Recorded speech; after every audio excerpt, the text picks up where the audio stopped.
I hope we get a great communicator.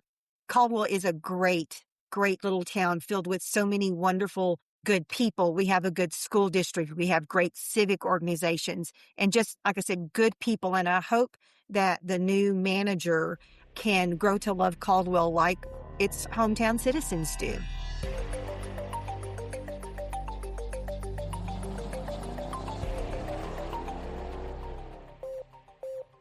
Hello and welcome to The Clear Voice, brought to you by Clear Career Professionals. Today we are talking about a city administrator opportunity in Caldwell, Texas, through a PositionCast episode designed to help candidates understand the community, the organization, the leadership expectations, and the kind of person Caldwell needs next. Before we bring in our Caldwell guests, I want to start with Brad Stafford, who is from Clear Career Professionals. He's the recruiter for the search and also a long-tenured retired city manager. Brad, welcome to the show. Thanks, James. I'm looking forward to this one. Caldwell's a pretty neat city, and for about 20 years, I've been really close to them and watched them progress through the years. What's your favorite thing about Caldwell? Well, most people that know me know that I love small towns, and I think Caldwell really gives you that feel.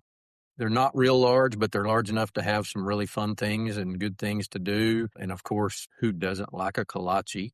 I mean, if you don't like that, I don't know, maybe you need to go somewhere else. Their location is unbelievable. And then it's beautiful country all around there. And of course, the country people are always fun for people like me to be around.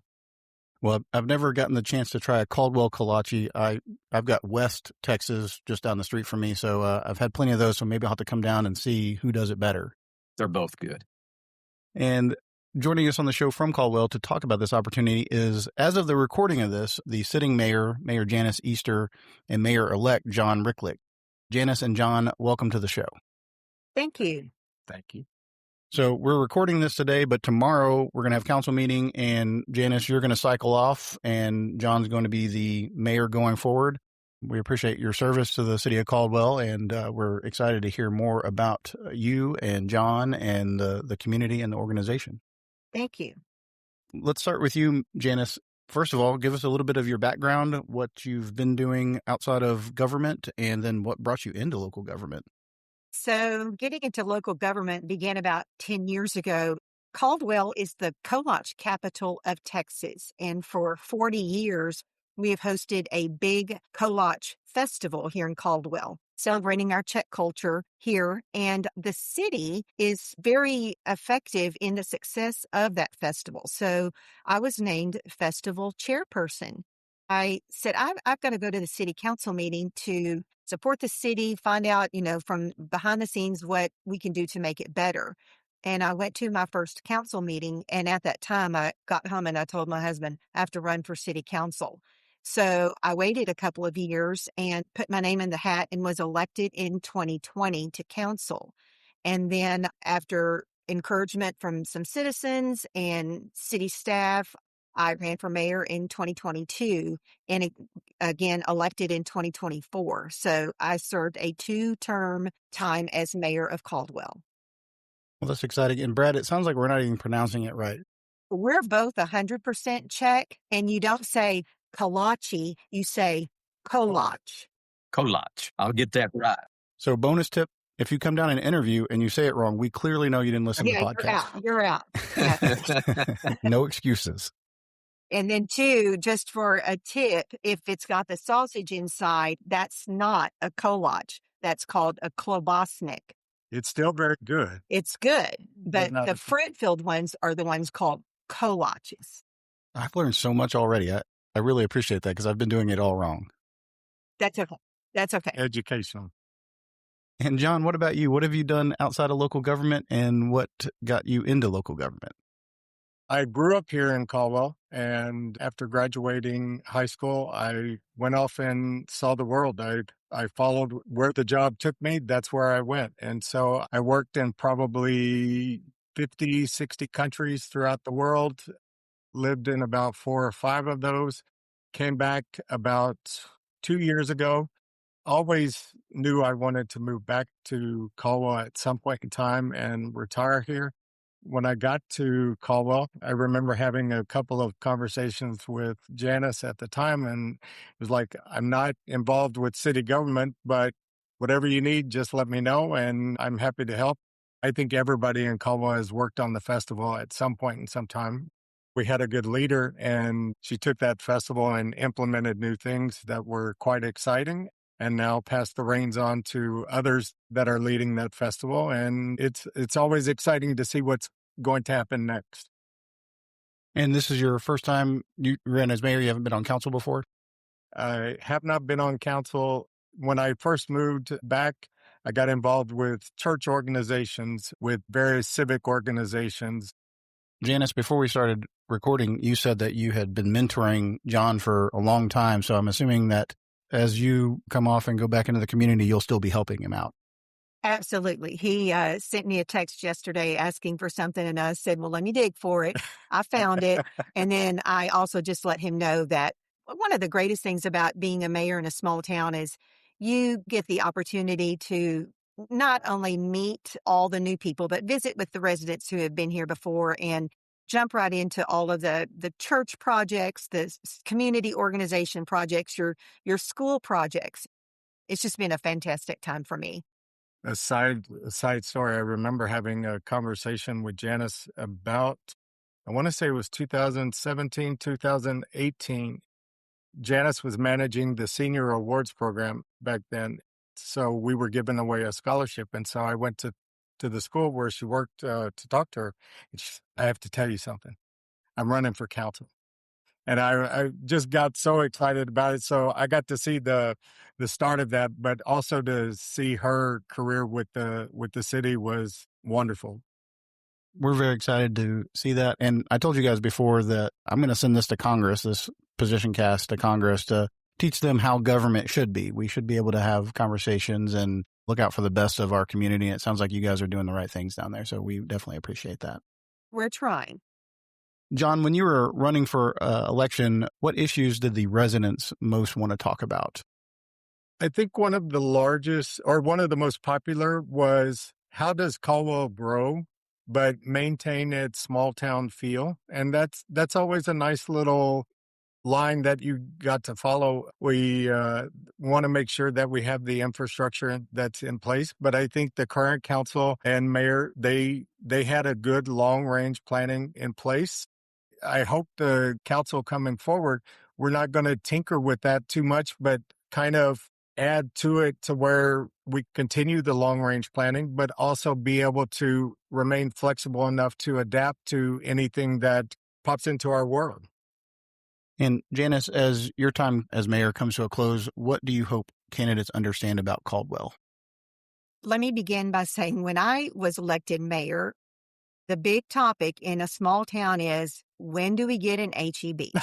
So I actually have two very dear friends who work at the corporate office in San Antonio. So I'd reached out to them and said, okay, point me in the right direction. So I sent a very nice email stating all of the statistics about Caldwell. And it's basically, we're ready when you're ready. And so that has been oh my gosh, everybody wants an HEB, but nobody understands we have to have the people.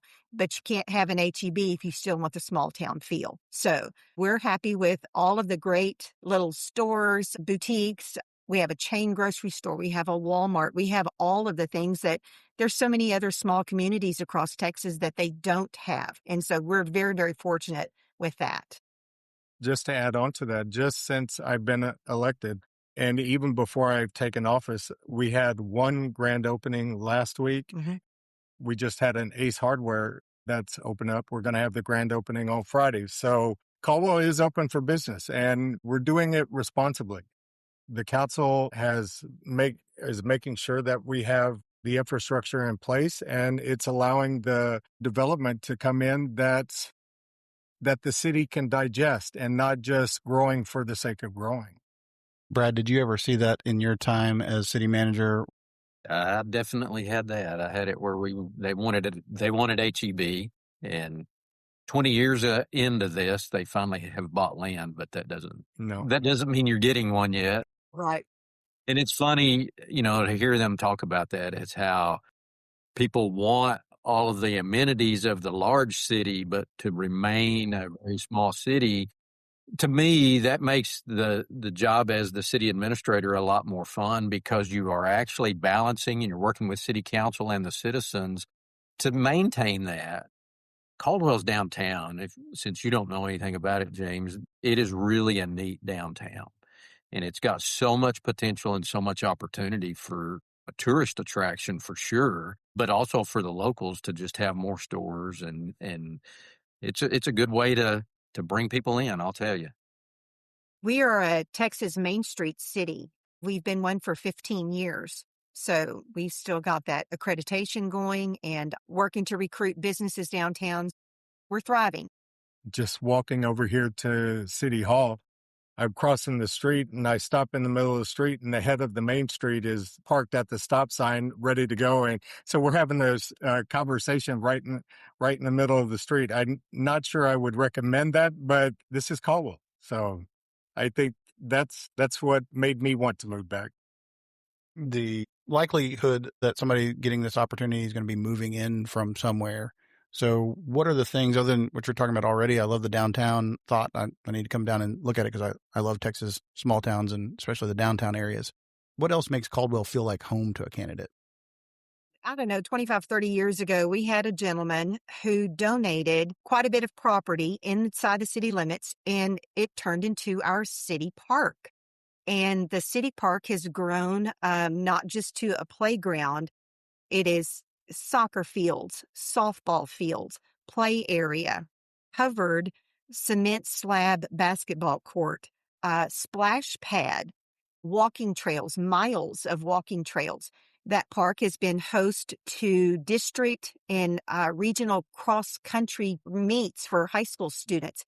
When the park was built, they put in disc golf cages for a 9-hole disc golf course.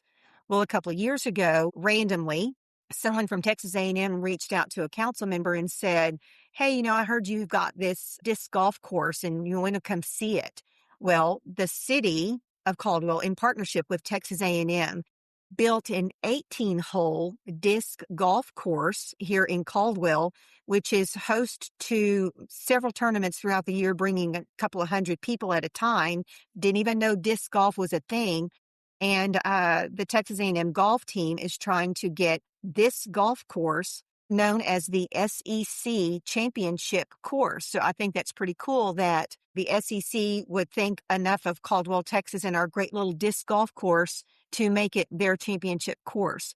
So to me, the park, which we renamed a couple of years ago to the John E. Hale Park, that's the gentleman who donated the property.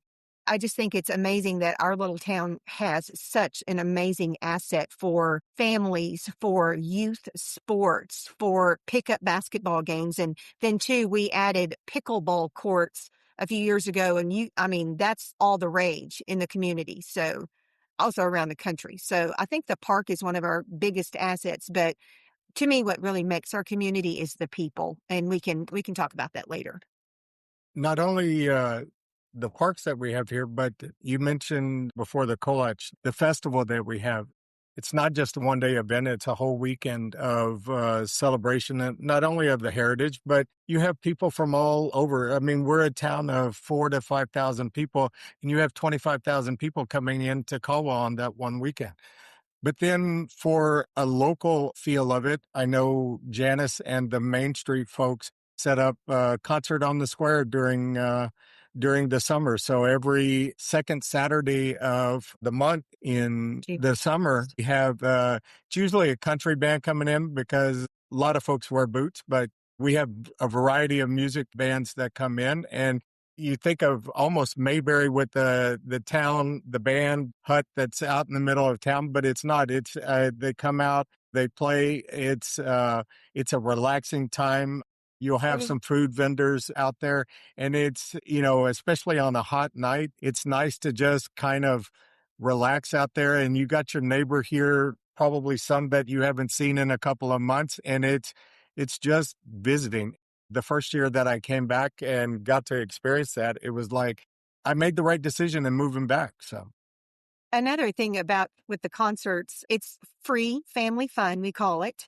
Parents bring their young kids and they literally plop their lawn chairs down with their cooler, and their kids then run around the courthouse square. On one side is, tag football, and, the kids come in and check in with their parents when they need ice cream or something. It's such a safe community where you can literally park your chair on one side of the courthouse and your kids are playing on the other, and you have no worries at all. No worries about their safety at all.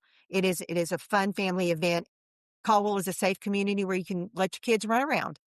And a lot of support for our high school, whether it's sports. I mean, we're no different than any other small town in Texas. It's what the old billboard said, last one out, turn out the lights.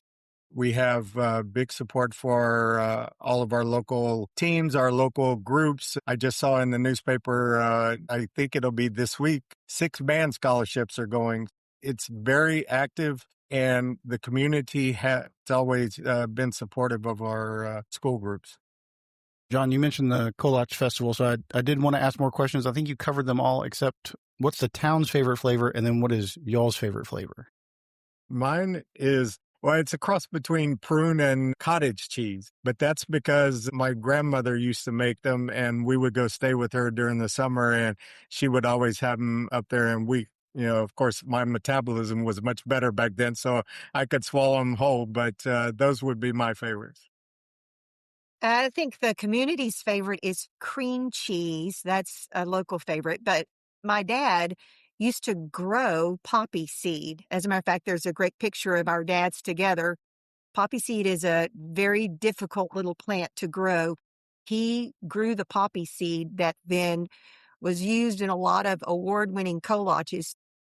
Personally, I'm into poppy seed, but my second favorite is also prune. Well, I'm not picky. I'll eat the cream cheese. I'll eat a lot of them. But if you have a lemon, that'll bring a smile to my face for sure. The best thing to do is try all of them. Yes, all of them. I've never heard of the prune one. Brad, do you have a favorite?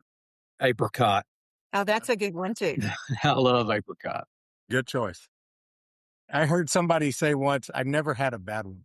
Yeah, that would be me. I've never had a bad one. Let's talk about the city in of itself, the organization. What's been going on in the city? Like, what are the priorities? What are the challenges?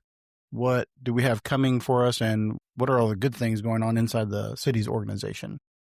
Well, some of the great things that have happened in 2022, I believe, we adopted a comprehensive plan. We had worked on that for quite some time, and we have a 20-year comprehensive plan. Already have quite a few things checked off that plan.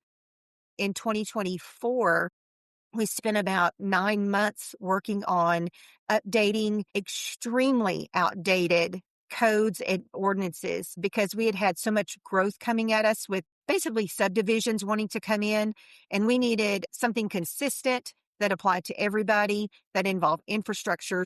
Also, simple things regarding food trucks at festivals, animal control, all of these things. It was so prehistoric what we had.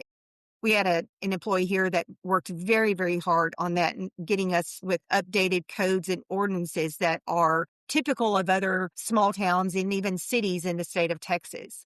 Also, just recently, back in March, we had a 3-year transition from Entergy to ERCOT through LCRA. And again, as you know, it's a multi-million-dollar project, but that we are all very, very proud of because there was absolutely no hiccups whatsoever.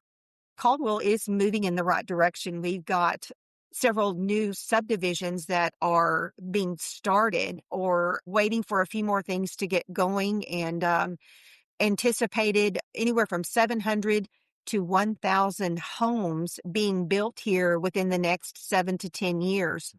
Going to have to get with TxDOT about some traffic issues, just maybe some red lights thrown in here or there. But overall, we've replaced some lift stations, updated some sewage drainage, that kind of thing. But I guess our biggest concern coming up is a wastewater treatment plant. But we had gone for so long without any improvements to any infrastructure whatsoever. And, it just reaches its end of life. So with some of those things, that's where we are. Our president, Michael Bays, is serving as interim down there, and we're not giving him up, so you'll have to give him back to us at some point in time. The candidates don't have to worry about competing with the interim at all because we're not allowing him to stay for too long down there. one of the things he was talking about is that you are in a very good debt position, especially knowing that you've got to get that sewer plant replaced. Yes, we have some money in the bank. As a matter of fact, in 2024, we took about half of it out and put it with a trust to start getting us interest to help us pay for the littler projects and just paying it with interest money. But with a project as large as a wastewater treatment plant, probably going to have to do maybe a bond, borrow a little money. But overall, the city is in very good financial shape. Virtually no debt. And no debt. Whoever's coming in, even though it's a big project, there should be relatively easy answer of going out and getting the money for that project. Yes. And what about inside of the organization? How would you describe the culture amongst the employees? So funny you ask. The majority of our staff that works the streets, the parks, the water department, electrical, they're not young people. We've got a couple of people that are now young that have moved into leadership positions who have changed the culture in the last few years. We had some administration that they basically told them what they had to do every day. Well, now we've got the supervisors out in their departments every day who they know what to do. They don't need to be told what to do. And so it's empowering the supervisors. And that's just happened within the last, 3, 4, 5 years. I have gotten to witness that change of, we're waiting for somebody to tell us what to do versus strictly trusting them that they do know what to do every day. That's a big positive with the staff. And John, as you take office, what opportunities do you see for Caldwell? I think first step, and it already started last week, was sitting with Mike and learning from him, sitting with Janice and learning from her, and working with the council. We have a good council that work very well together just to understand what are their ideas. I kind of know because I've been attending all of the meetings since I've moved back, sitting with the folks that manage the different departments in the city, understand what they're doing on a daily basis, but also understanding what's going good, what's not going good. Is there any way that me as the mayor or as the council can help them do their jobs servicing the community? A lot of my responsibility is just going to be fact-finding, getting as much information that I can pass on to our new city manager and our council to let them do their job. I believe that the new city manager is going to be very pleased with Mayor Rychlik and the council. Each council member brings something. They each have a very big positive that they bring to the table, to the meeting. You don't have just a panel of farmers or a panel of business owners. You've got an IT guy. You've got recently elected a former City of Caldwell employee who had worked for the city for over 40 years, who knows all the ins and outs. You've got a financial guy. You've got someone from the oil business. You've got a business owner. So you've got all of these gentlemen who all have wonderful, positive attributes to bring to the council, who are all very passionate about the success of Caldwell. So that, to me, will not be a problem at all with a manager. I definitely want to move into talking about council, but before we do, when we're talking about Caldwell and we're advertising it as a full service city, for some, it may come as a surprise. You guys have an electric utility down there. For a city your size, there are a lot of moving parts. Do you want to talk about what services that you guys have and a little bit about the electrical utility? We have a volunteer fire department, but just within the last year, we named a fire department administrator because that was all just volunteer. And this gentleman is a retired state fire marshal and has totally turned that volunteer program around. We purchased a new truck last year for them, updated all of their outdated equipment. It just needed a revamping. But yes, we have a full city police force, volunteer fire department, all of the other amenities that a city of 5,000 would have. And you guys have electrical utility? Yes, sir. You guys have good people staffing that. If somebody doesn't have the experience in the electric utility, it's something that they can come in and learn, I'm assuming. Absolutely. James, if I could just interject a minute. Meeting with their staff, they do have a really strong staff. I felt like they were really strong and they were really educated in what they do. One of the other things, the services that they're providing, a lot of cities their size contract their waste hauling, and actually Caldwell has their own solid waste trucks. So that's another thing that they do along with water, wastewater, parks, code enforcement, and the police and fire. So as you said, a full service city. Yeah, that term gets thrown around, and I think Caldwell is full service plus maybe compared to some. Lots of moving parts. The City of Caldwell is a service organization. We are here to work for the citizens. And one of the things that the city started doing a couple of years ago was, it's actually in my neighborhood happening this morning before I left. We had a gal who bought a new home, and she cleaned out all of her shrubs and cut down some limbs and put them at the street. Well, this morning, the grapple truck was there loading them up. I had another gentleman who had a tree that died, and so he had trimmed some limbs, and so that's the wood chipper truck. So, you put your stuff at the curb, and our city crew, they're going to pick it up for you. They're going to pick up the big stuff, the little stuff. It's just another courtesy that the City of Caldwell does for our citizens. That's great. You talked a little bit about the diverse experience on council, and that's amazing to have. You never want 5 or 6 people that all have the same life outlook and look at things the same way. So having that diversity definitely helps. What would be your advice from both of you guys for the new city administrator coming in and how they communicate and work with council? What would be your advice to them? From experience, one of the things that I had asked for and I didn't always get, but I wanted was, I don't like to find out about city projects on Sunday morning after church from a citizen. I want the new administrator to communicate with the mayor, with the council. Not everything needs to be conveyed. I totally understand that. But, if there's something that truly affects our community, I would like open communication from the manager to the mayor and council. The mayor doesn't want, or I know Janice didn't, I know I don't. We don't want to get in the way of the city manager and the council doing their jobs. We want to help them do their jobs. Beginning this week, and I suspect going forward, it's just getting to know the people, getting to know the department heads, understanding what they're doing. I understand the new city manager, they're going to bring in their own set of tools that obviously they wouldn't be considered for this job if they didn't have it. But then try to do their best to learn the town itself, what works well, what maybe needs a little bit more attention. I couldn't agree with Janice more. The communication, learning about something, walking into a restaurant about an issue, it should have happened before then. That's one of the things that I would encourage. And it's always a struggle, is that communication piece. Also, in a small town, the city had a great relationship with the county, a great relationship with the school district. At the end of the day, we're all on the same team, and we want what's best for Caldwell. Again, great partnerships, definitely with the county and the school district. Yeah, and how important is that for the new city administrator to come in, not just with council relationships and with those outside partners, but the community itself? What is the expectations from council and the mayor's office?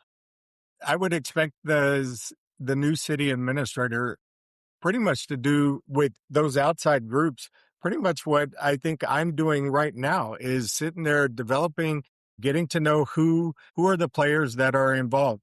Just had a conversation with the county judge about an hour before we started this.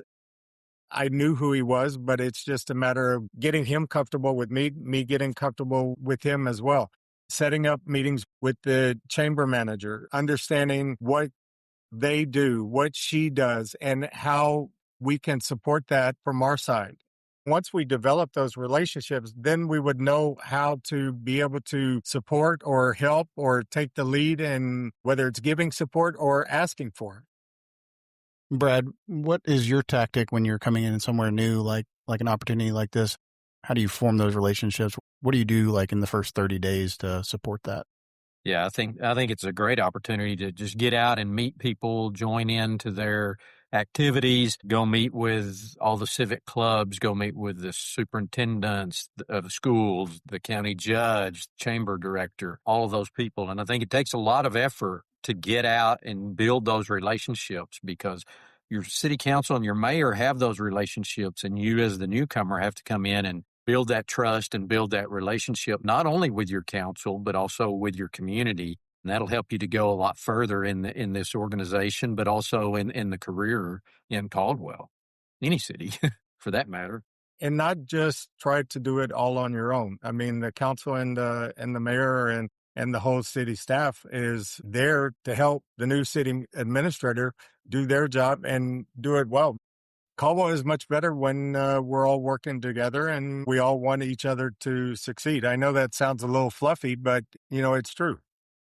I don't think sitting in your office is gonna get you No. there. They're gonna have to get out and make some effort and spend some time in the community. That's pretty much anywhere at this point in Yeah. time. How do you gain the trust of people if they've never met you, or if nobody's ever met you? The candidate himself, I mean, we've got listed the experience and the things in the brochure that the candidates are going to have to bring to the table and the preferred qualifications. But outside of that, can you both tell me what the characteristics of the leadership style, what those things are that are harder to communicate in the brochure? What would you be hoping that the candidate brings to you guys? Like I said previously, I think we have some great supervisors in the field. We have a fantastic office staff here, and everybody knows what to do. Hopefully, the new manager can lead without giving a lot of direction because our guys know what they're doing. But I know that our team out in the field and here in the office, they're also open to anything that they would bring. But I think the biggest thing that we need now in Caldwell is a great communicator, somebody that's going to let our community know all of the great things that are happening around town.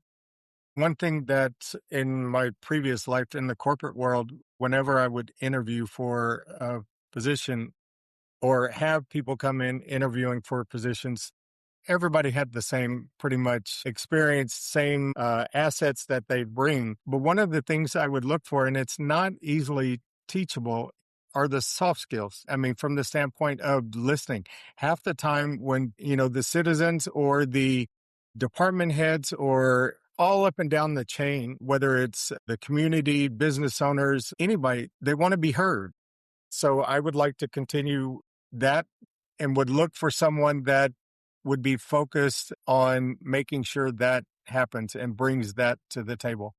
And it's not always the easiest to interview for that to see, do you have good soft skills? You're going with a feel for it, but that's going to be a requirement of that position as well. And then I'll ask the hard question. So if we fast forward a year from hiring this candidate and you look back, what would make you say that this was a successful hire, that you guys picked the right person?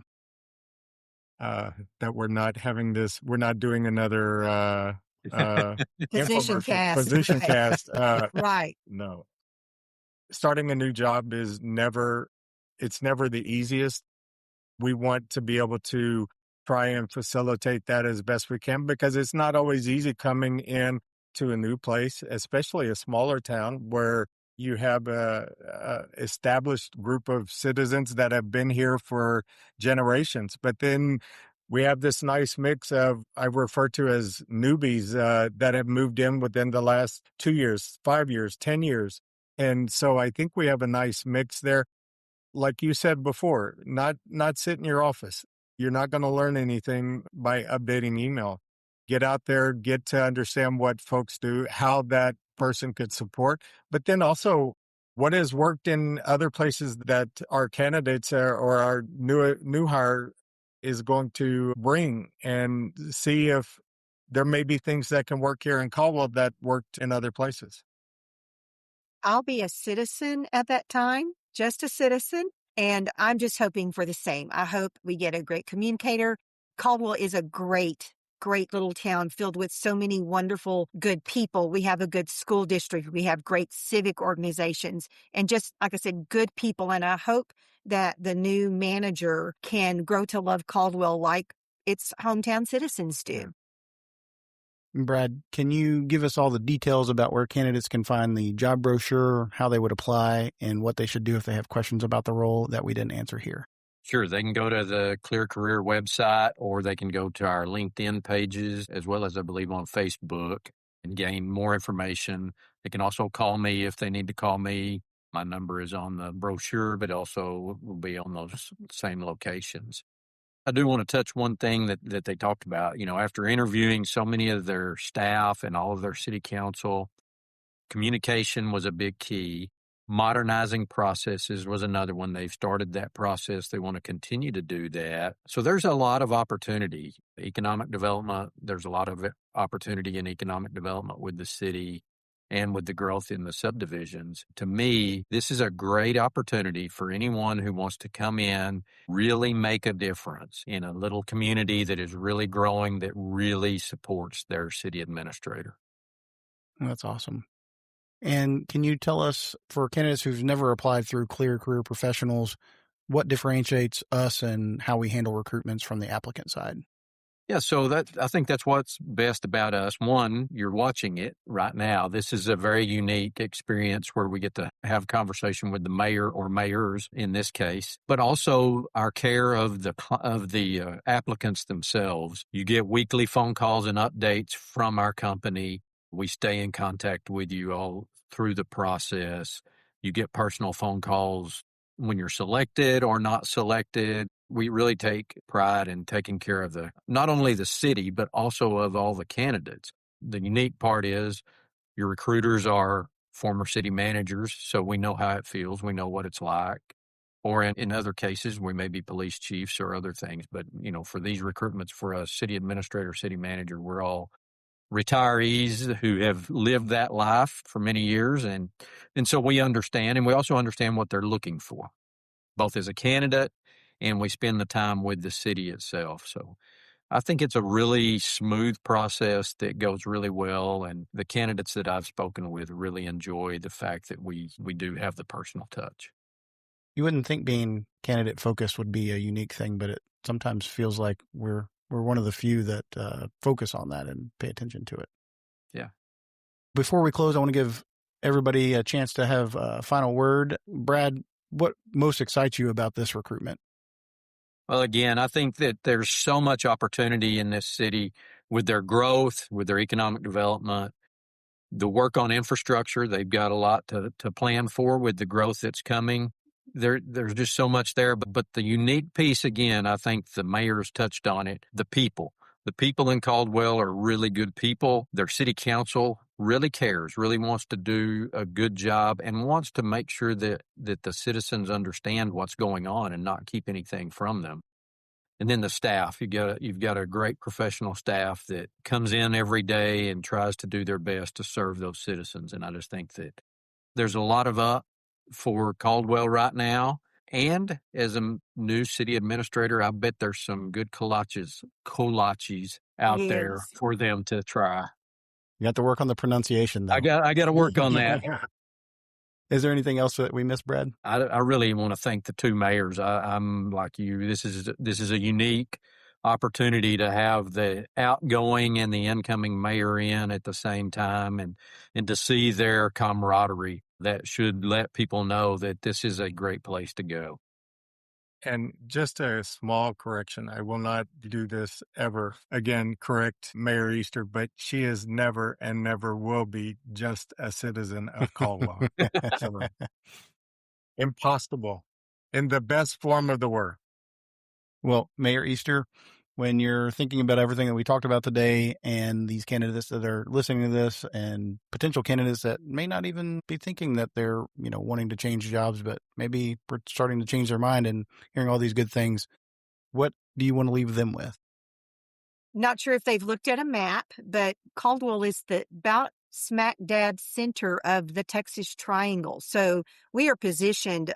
You need to catch a flight. You can go in two different directions very quickly. It's a great location. We've had some instances here in Caldwell where tragedy has struck, with a family, with anything. And our community comes together. We donate money. We bring food. We provide clothing. We provide shelter to anybody in need. That just should tell you about how close-knit our community is. And we're excited for our next chapter with the new administrator. From a functional aspect Brad brought up as far as the council, going through the recent campaign and looking at the meetings, nobody on the council has an agenda other than wanting Caldwell to succeed and succeed well. And I know Mayor Easter laid that groundwork when she first got on the council and then later mayor. And, I feel almost guilty picking up the reins because all of that hard work was done before, but I'm excited about it. And, a little bit of my touch as a little bit of the current council, the new council to keep that going, and would expect nothing more than the same from our new city administrator. Well, we definitely appreciate you guys. It sounds like, a lot of Texas towns, because we deal with a lot of them, suffer from a lack of volunteers, the people engaged in the community. It sounds like you guys have that as a huge strength, people wanting to be involved and not just complaining on Facebook about things, but actually coming out and being involved with the events and being involved in the community. So I really appreciate that. Other than proper pronunciations, that's what I've gleaned the most, I think is most important out of the PositionCast. Mayor Easter, thank you for your service. John, I appreciate you picking up the reins. It may seem like they've laid out the groundwork and it's going to be easy, but I'm sure you'll face your challenges as well that you'll have to work through. Thank everybody for being on. Brad, appreciate you joining us as well. You bet. Thanks, James. For more information about this position, you can visit our career opportunities page on our website, clearcareerpro.com. Subscribe to The Clear Voice on YouTube or your favorite podcast platform, and we will catch you next time.